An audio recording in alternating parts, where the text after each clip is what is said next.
And hello, this is Thomas Judge back once again, as expected, continuing my very short video series of some custom binds that I got made. People have been chasing me up, asking why the new custom bind videos, why I haven't done custom bind videos. They take ages. They take absolutely ages. Keep in mind, I have sort of limited and rather sort of unpredictable means and money, and so as a result, getting them done, getting the timing, doing all the work, it takes ages. I don't have a Patreon. This isn't even a monetized channel, so please, everyone, just be patient. On that note, let's not fuck around. Last time, I showed you that I had made Incorruptible as a definitive edition. Keep in mind, I've made this. There's no barcode on this. This is something that I had made from scratch from the trade paperbacks. So let's have a look at what this is like. The inside of the, I don't know if you can see the inside of the slipcase, is all sort of laminated black as well. This is the image I picked for the front, which is max damage reflected in the pool of blood. This is the image for the back, which is Jailbait, his girlfriend, for want of a better term, and Incorruptible Volume 1. I just went with just Wade and Diaz as the creators, and then Volume 1 in this font. So it doesn't quite match up to Irredeemable, but it matches up with the other Incorruptible, and that's kind of what I wanted to do. So that's the slipcase. Let's move that out of the way. Don't act like you're not impressed. Come on, don't act like you're not impressed. This is the max damage logo from the trade paperbacks. Spine, exactly as we've just seen, and then an inversion of the logo. I am aware that this looks like the logo for the Reverse Flash. Don't blame me, don't come at me about this. This is actually the artwork from the trade paperbacks that I owned. So let's just start at the beginning. These are the end pages. That ribbon makes it look like these end pages aren't one image, but they are one image.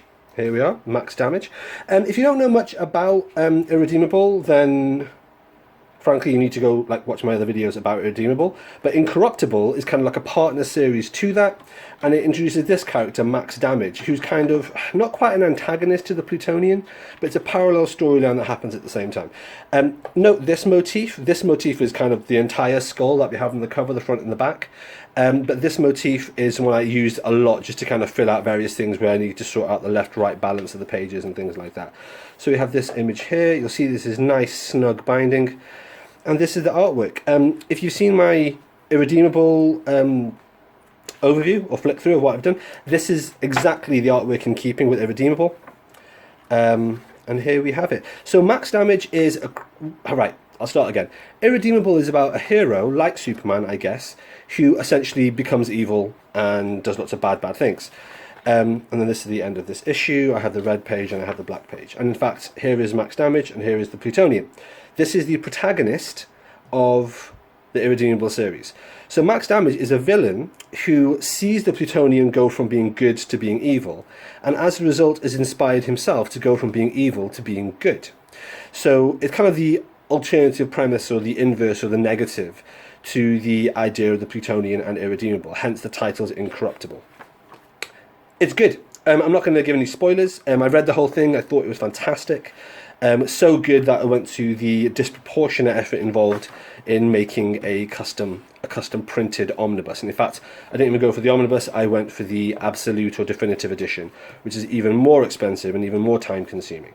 You'll notice here you have the pages, and again I've opted for the idea that every page ends on a left, and then it has this interstitial page. I know it's a technical term, but bear with me. And the interstitial page here. So what we have is chapter 4, as you can see, and then we've got into issue 4 of Incorruptible. The artwork is very, very solid. It reminds me a lot of Derek Robertson. It's not Derek Robertson, but it reminds me a lot of it. The storyline is interesting. Frankly, I think, the motif changes here. That's just because it changed in the trade paperbacks, and here you have chapter 5. I think this is the next trade paperback, I think. The storyline is good, and frankly I think it's a massive misstep by Boom not to actually reprint this. I know they're making a big deal at the moment about Irredeemable. They did one definitive edition, as I showed you, and then they did a series that didn't sell well, so they made no more. Don't worry, your boy Thomas Judd sorted that out. And then they made some hardcover edition, deluxe size, which is great, but they also sold out. But they never did anything with Incorruptible, and frankly I don't really know why. It feels like they really should have done it. I mean, I guess sales weren't good enough, which kind of explains that. Here we have chapter 6, and again, as we say, we have the interstitial page. It's nice to have this kind of design uniform regularity to a comic that you make. Is really important if you ever get to making these yourselves, and I do very much hope you make these yourselves. Yeah, so like I say, it never really got collected in those formats, which is a real pain. It's a real shame. And having read it, I was like, do you know what? This is not only a good comic, once you consider that it's a partner comic to Irredeemable, it's actually a great comic, and it's well worth having in this format, and I am very happy I've got it on my shelf now in these absolute editions that I've had custom made myself. Hope the lighting's okay, guys. Let me know if this is too bright. I'm trying to pick the sunniest days I can because I haven't got an expensive lighting setup, so I'm kind of reliant on British weather, which, as one might imagine, isn't fantastic. But in the absence of having like the proper YouTuber lighting, which I can't afford, this is kind of the best I can do. But let me know your thoughts. On that note, just as I flick through, I just want to preempt all the inevitable questions I'm going to get in the comments section, as I always do every single time. I used to be quite helpful with these, then I started getting quite annoyed by them, and then it felt like people were asking me the same questions again and again. But I've kind of got past that point, and I'm in a much better mood now, so I'm happy to answer your questions, but my answers are not going to make you happy. I can guarantee you that. So the question that people ask me to start with, where did I get this done? I live in the UK. If you don't live in the UK, that's not going to be very much help to you, is it? If you're in America, there are a bunch of places in America that do them. I can't remember their names because I'm not American, but the channel, the hardcover comic, does loads of custom bound videos, and they can give you loads of tips and hints and things like that. You can join their Patreon, and they'll give you loads of guidance on how to do custom binds. In fact, I'll put a link to them in the description below if I remember. So where do I personally get them bound? It depends. I mean, with me, it's someone that I know that lives locally that does the binding. He's a good friend of mine. He owns a binding company, and he finds these sort of like fun pet projects. What I would recommend is that you try some of the major binders in London. There's a couple in Leeds that I know. I think there's one in Leeds called something like Heroes Rebound that does these sorts of things. You can find them on Twitter, you can find them on Google. In fact, I've got a whole video about that. Speaking of which, people often ask, how do I find these binders? How do I ask them? The same way you do any retail experience. You Google, you find someone on Google, you call them up or you email them and say, hi, I want to do this, will you do this? And if they say, oh, I'm not sure, then just offer them more money, basically. Essentially, print companies are like print companies anywhere in the world. If you ask them to do something, they will do it if you pay them. I've got a video on that, and in fact, I've got an entire playlist in my channel sort of talking through how to do custom binds. Speaking of which, people always ask me how much this cost. Because these are unique, one-of-a-kind bespoke jobs, they cost twice as much as retail. So, for example, this thing alone cost me £200. That's easily double the cost of an absolute edition at a full retail price. It is not a cost-effective way to do it. Oh, this is a nice, firstly, a nice image of max damage, but also it's a nice interstitial page here. Again, we changed the design here. Chapter 12. Yes, that's how much they cost. They cost loads. How long do they take to make? Well, my guy does them sort of one at a time, so it takes absolutely ages. I think he's had this for about, I want to say 5 months, possibly more. So for all those people chasing me up on the channel asking for next custom binds, there's always a custom bind in the works, but whether or not it's going to be ready in time, you know, who knows. They take ages, and they cost a huge amount. So in fact, the fact that they take so long is actually quite good for my budget, because chapter 13 here, there you are. It's actually good because I could not afford to pay this every other month, you know, so it's good that it takes a while to get these done. What other question do people ask me? Will I do this for you if you ask me in the comment section? No, I will not. These take me absolutely ages and are a huge amount of work, and like I said, there's a playlist on my channel talking that through. Will I sell this? No, I will not. This is a one of a kind. It exists nowhere else in the entire world. This is my comic. I had it made. I am not selling it. As well as that, selling it would be illegal. For various reasons. I talk through my various other channels as well.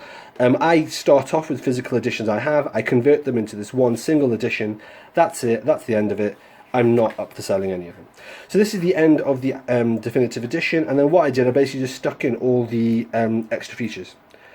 Or most of the extra features. It's not done in the same kind of awesome, glitzy, well laid out way it is done in the official Absolute editions for Irredeemable Volume 1, but that's because my skill at these things is kind of limited. So unfortunately, I've just kind of just whacked them all in here the way that they look in the trade paperbacks. That's not a flaw on Boom, that's a flaw on my design ability, which is relatively limited. And then I've ended it with this page. We've got a black end leaf here, and then we have a picture of jailbait here, which is the same picture we use on the slipcase. Okay. All right. Well, I hope you enjoyed that, everyone. I don't like to go too long on these, but at the same time, I know that people quite enjoy looking at these custom binds. Oh, look at that. Look at that fitting in there perfectly. What can I say?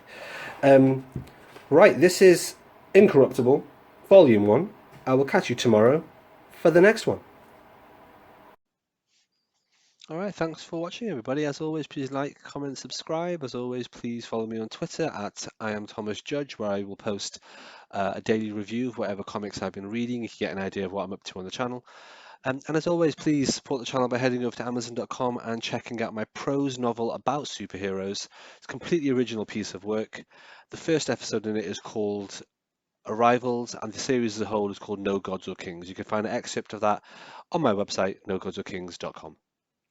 Until next time, everybody, stay classy.